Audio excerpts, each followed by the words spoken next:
Good morning, good afternoon, LinkedIn friends, HubSpot family. Uh, Happy Thursday. Welcome to our last Let's Build onboarding of the year with Willem, Reus. How you doing today, man? I'm doing pretty well, and it is indeed the last show of the year. So I'm really, in a way, excited, and in a way, I think we should look back a little bit, but also look forward. And I think that that would be the finale of the year. Yes, yes. And I know I can always use help looking back. Uh, not It's been a weakness for me to, review and reflect. So grateful to be doing these episodes, with professionals like yourself that can help me do that and to guide others on how to do that. But it's interesting, I think, regarding this topic, still one of the most challenging ones, I think, in the ecosystem in terms of something that like it's not an optional, right? It's not optional, right? Like this thing has to happen if we're selling HubSpot. We can't just like, all right, let's shut it off, figure this out for a few months, let everybody get no. Like instead, it's just going like this. More and more people are getting onboarded, more and more people are getting involved in the onboarding process. Um, so we're here. And on that note, when you think about a recap or look back related to this topic, what comes to mind for you? For me, the first thing that comes to mind is a topic that, in a way, I feel like we butchered that a little bit, but in a way, it is the most important topic that we talked about, and that's alignment and setting expectations. Because, like you said yourself, onboarding is not a negotiable. How it really works is that if I give you a platform and don't necessarily start thinking about HubSpot, but any, let's say, software product, and the product is crap. Let's just say that for now. And you have to start using it, and it will take you 50, 100% more time in percentage wise than how you're doing it manually. Are you really gonna start using it, or are you gonna say, no, this just sucks? And even when the product has improved, you're still likely gonna say, well, no, not gonna try it again. Already wasted too much time on that. So that really, for me, says if you buy a product, any product whatsoever, so again, not specifically a CRM, not HubSpot, any product whatsoever, how are you going to make sure that people start using it? And the question that is not the first question for me. The first A question before that is how are you going to make sure that the product is set up so that the people can start using it?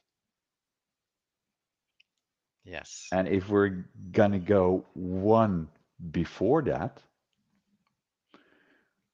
if you want to set something up, what are you doing? And I know that that sounds like the stupidest question in the world, but what exactly is the strategy? Why are you doing something? Is that the right process? And I think that that is where a lot of people are like, yeah, you know what? I can do something. I don't know what, but I can do something. And if you as a partner or HubSpot or any software vendor whatsoever sells something, what is the total path to adoption? And do you have that clear? And I think that that is where the biggest challenge right now is. But that is the challenge is also like if I'm trying to sell you something, how much of that challenge am I gonna show to you? How much am I gonna explain to you? Because the next person who tries to sell you a similar product doesn't.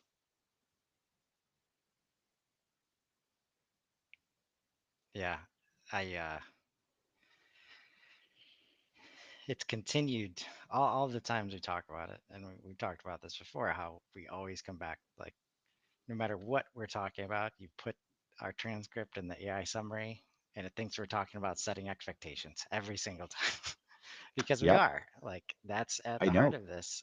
And like, and why we've talked about it even in pre-sales and ahead of the close. And because no matter how much you can squeak in there, like, okay, I know I can get them to buy this part, right?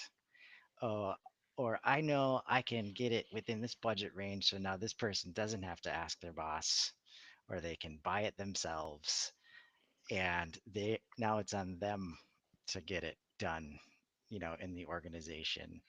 And you don't have that alignment up front, and it doesn't happen until it's like starting to impact other people. I'm working on this. This is uh, a serious problem, right? The Yeah, Like, we know that the handoff from sales to success, or sales to service, or whoever's doing the implementation, has always been a challenge. And I always like to think, like, why, right? Like, what is at the heart of this? And I've been working on this new project related to, like, how do we define the life cycle, like, differently, right? And I could not even get my own, like, methodology to work, because we're so, for everybody else it makes sense. Okay, once they buy, they're the customer, like, just move them into that stage, right? But we've got the whole customer journey, but we're waiting to call them a customer until they get to here. And so what my advice has been, like, okay, if you call them a customer earlier, now you can build the customer experience at the right time. You're not waiting to do it, right? So now I've got, okay, this, but then they're not a customer until they get here. So I'm like, I'm working with Claude. I'm like, why? I gotta come up with a different label for that stage. We've got to figure this out. And as I'm doing that, and so in these stages, I create a statement that the person that we're selling to, or serving, is making, right? Um, and it's been, I choose you, right? Like, after close sounds one, like Pokemon. Sorry about that, but yeah, it does sound like Pokemon. yeah. Uh, so, but as I dug into this, the person that you're dealing with in that stage wasn't always the one that chose you, No, so often, right?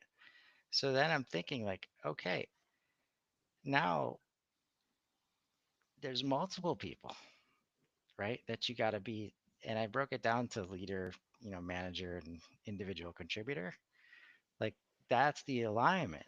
And we talk about this on the show with Tony. We talk about it, like, if you don't set yourself up for that and serve the person that's buying, so that they know how important that is, of course onboardings are failing, right?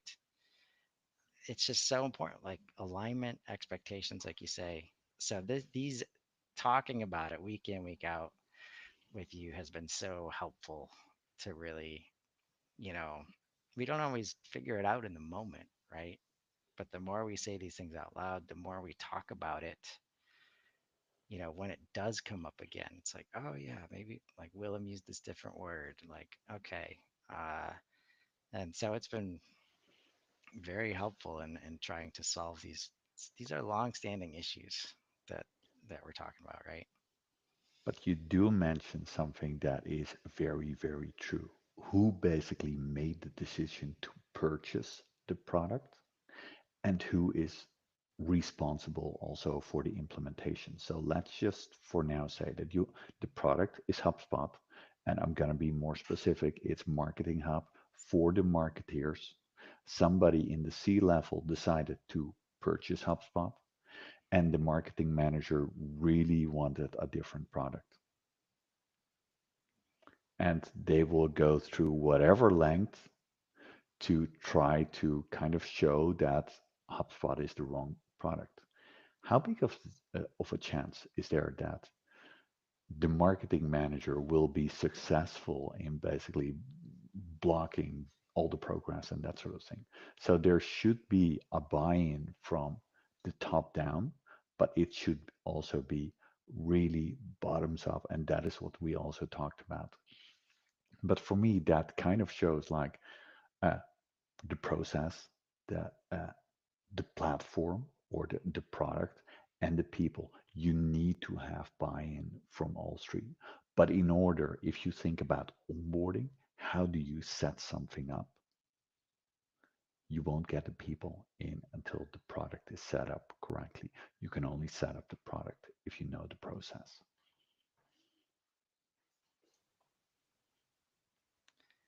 So where does that take us next? Um, as far as anything else you want to recap? I know you want to talk about looking forward as well. So, uh, I mean, maybe like let's remind people you're on the sales side now. Um, I have just uh, moved to the sales side, yeah. yeah. Uh, Sounds like I moved to the dark side almost, but that is very not the case. well, it depends on who you talk to for sure.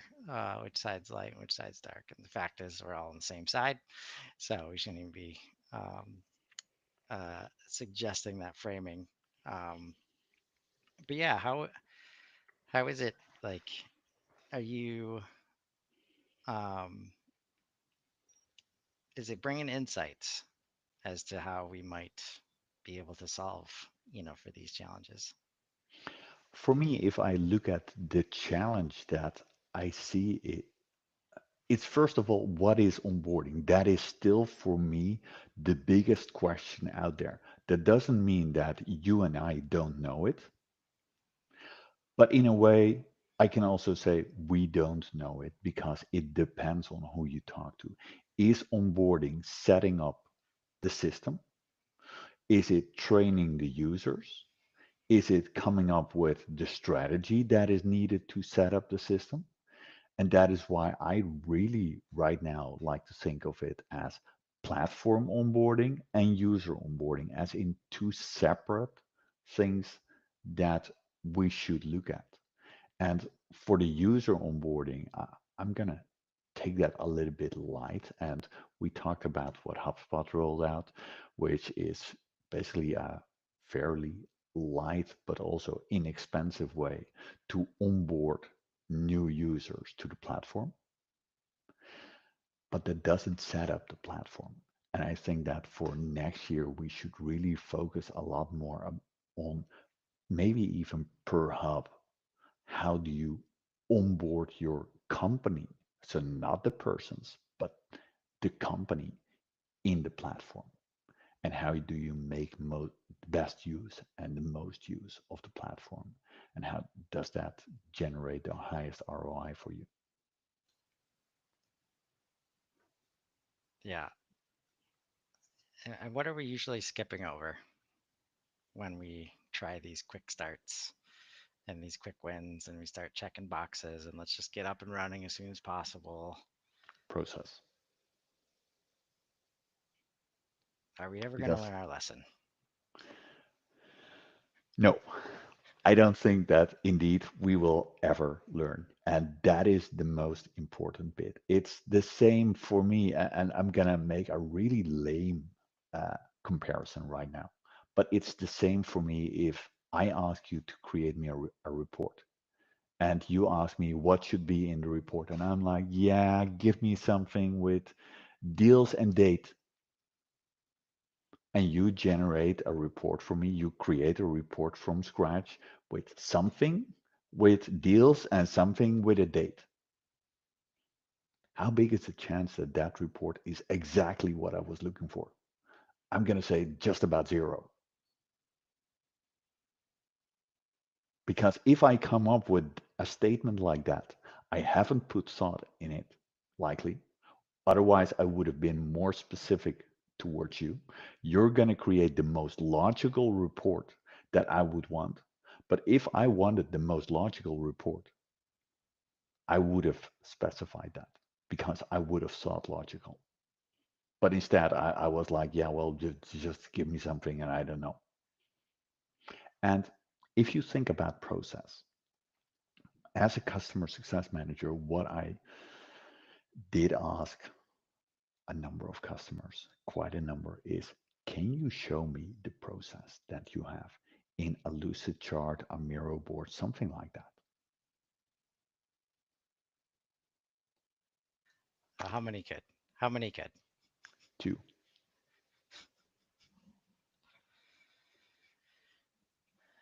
Oh, And can we just trust like, me, the two that could had a really impressive way of showing the processes and that sort of thing. They were on top of things. They really were fantastic. oh yeah, it's a classic case of when people do it, when they do, it's done They well. do And it of course, well. those are the ones with the best HubSpot portals you all hear about. Like, yet know the rest of the 99% like cannot prioritize. Like, why?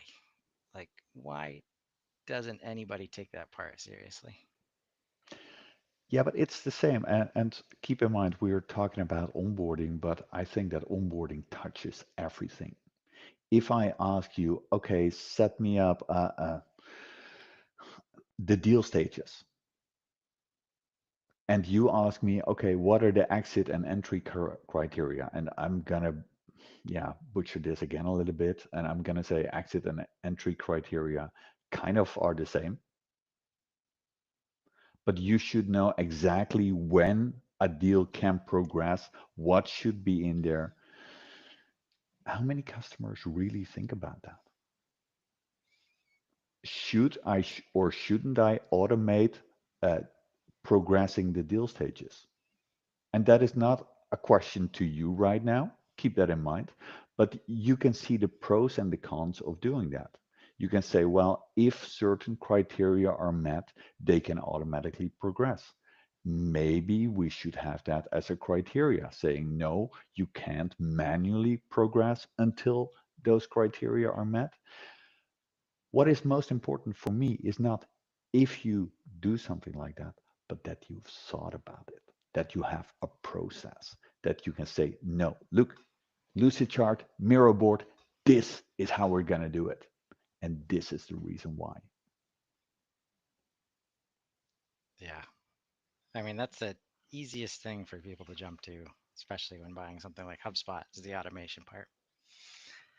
And it's like, again, we talk about the why, like in asking should, like when somebody wants to automate something, if you're not asking like that question of why, um, or bringing it back to the manual process, right? Like, okay, well, what happens when it normally moves to that stage? What's happened right before? Like, and then they can't answer that.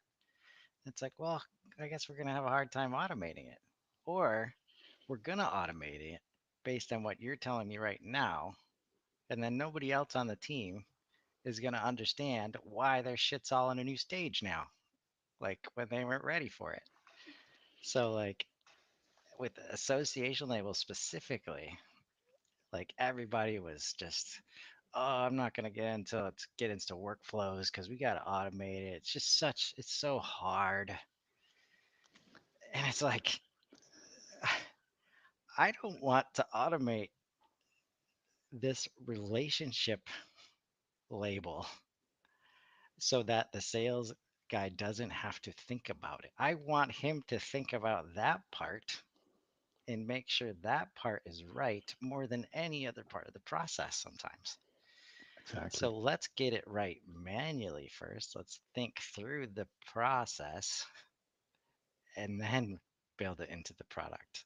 And it's not that hard to come back into the expectation of like, oh, well, HubSpot's that's the process. We just turn on HubSpot, and all of a sudden, all the life cycle stages.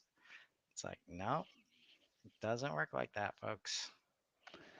Yeah, but life cycle stages itself for me is quite a, I'm going to say, interesting topic. And that's a whole other can of worms by itself.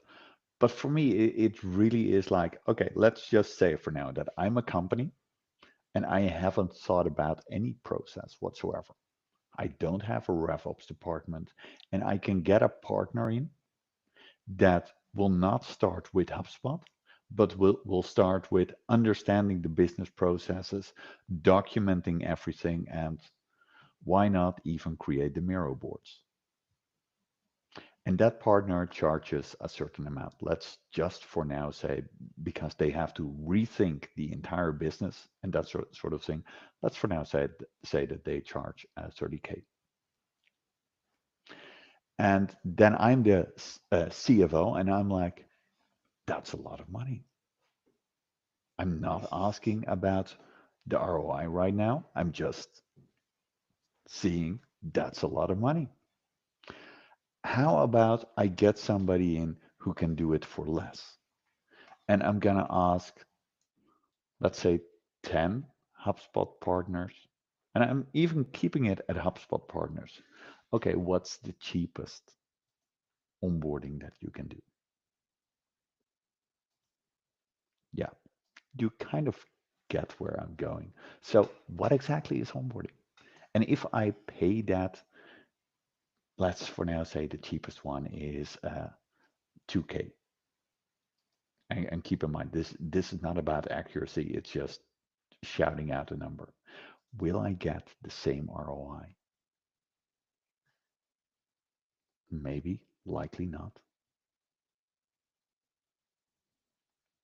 And I think that that is where customers, and I'm not talking about the partners, because I can't blame a partner that just says, well, we also want to have our share of it. And if we provide for 2K, 4K of services, let's just say that for now, we see that a lot more is needed.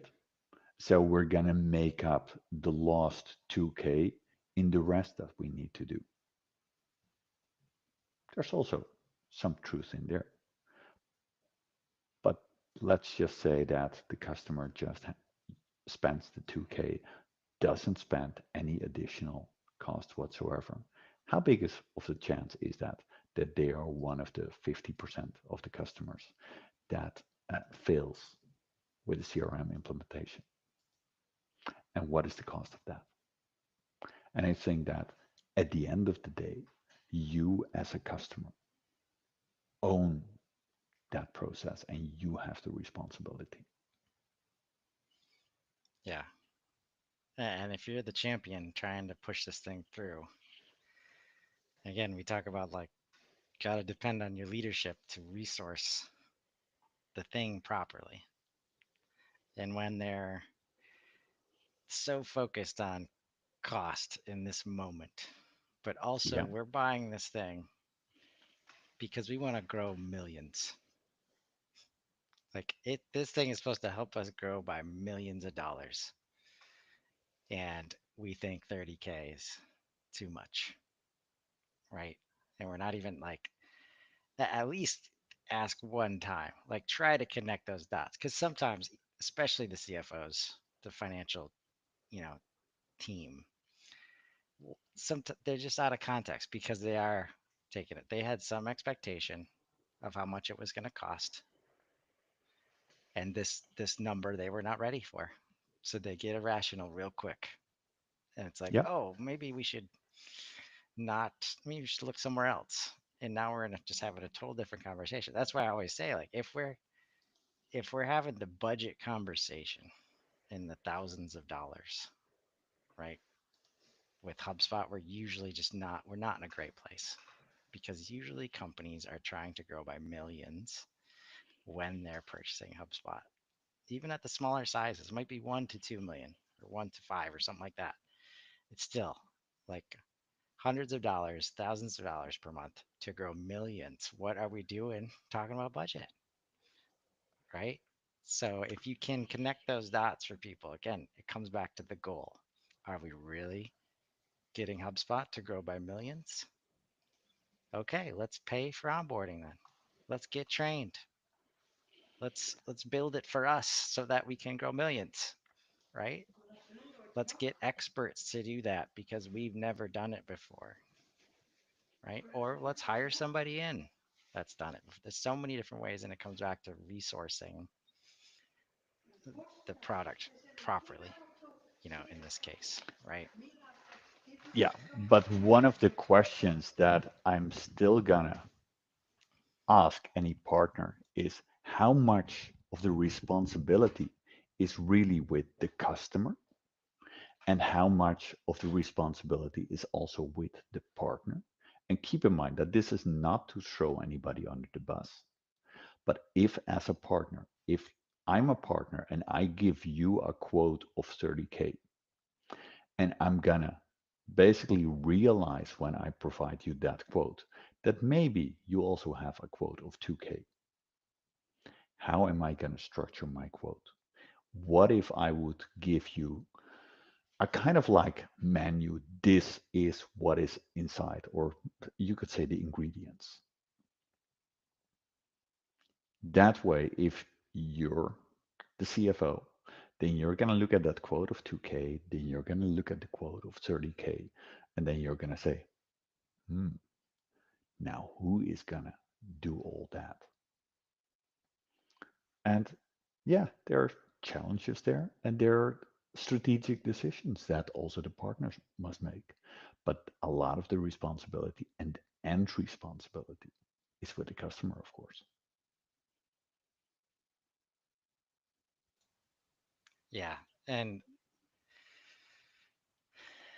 it's interesting that we're getting here. I was not planning on talking about this so soon because I literally was just doing it with Claude, last night and trying to figure out, okay, what makes sense, like to kind of characterize this person that in this case is probably responsible for onboarding for the organization.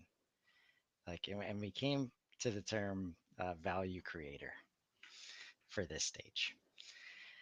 And basically, so these labels are designed to help us as the seller, for lack of a better word. What are we doing to support this person at this stage in the journey, like our customer? Whoever shows up in that moment that is responsible for, uh, we'll say onboarding HubSpot, right? Are we helping them create value for the organization? That's their job in that moment, is to make sure HubSpot becomes a valuable piece of the organization. And if we're saying enterprise, HubSpot can be onboarded for 2K or less, or right, we're not we're not putting them in that position, and we're setting up everybody for failure, and there will be no value created. And Exactly. right, so obviously high on my mind right now, and it's something I'm looking forward to in 2025, is because we've got to figure out a way to hold both sides accountable, right? In a supportive way, in an empowering way, in an enabling way, right? And we can't do that if we don't, align on the responsibilities of each party and everybody involved, and align on the resources needed to get this stuff done, right? That is why I love talking to leadership teams and making sure there is a purpose for HubSpot that is business, like business goal specific, not just sending out some emails, not just creating some sequences, not just prospecting. Like, it will never get the resources it needs when that's the role it's playing, right? And that's why we see it as a customer platform nowadays. Exactly. You're spot on there. Indeed, indeed. Because those other things, they're not going to make you millions. They just won't. They'll help you do some stuff, help you get the word out, whatever. But when you treat it as a full platform that you can build and grow a business on, I mean, we're seeing, like, we wouldn't be saying this. Like, let's not like hide the fact there's lots of people having success with HubSpot, right? Maybe we don't The highlight far that enough. majority. right? But Like the question still is, can't they be more successful? for sure, I would imagine. Um, and it starts with expectations, like you say. What are we expecting HubSpot to do for the organization? Why is it here? Making sure we're aligned on that um, is everything. Honestly, it doesn't even go a long way. I was gonna say it goes a long way. It's everything, right? So, what are you looking forward to uh, in 2025 as we wrap up? I really would like to look more into the platform setup, so really the product. And before we actually do something like that, we should talk also about the whole process that goes into that. Why does something work the way it does?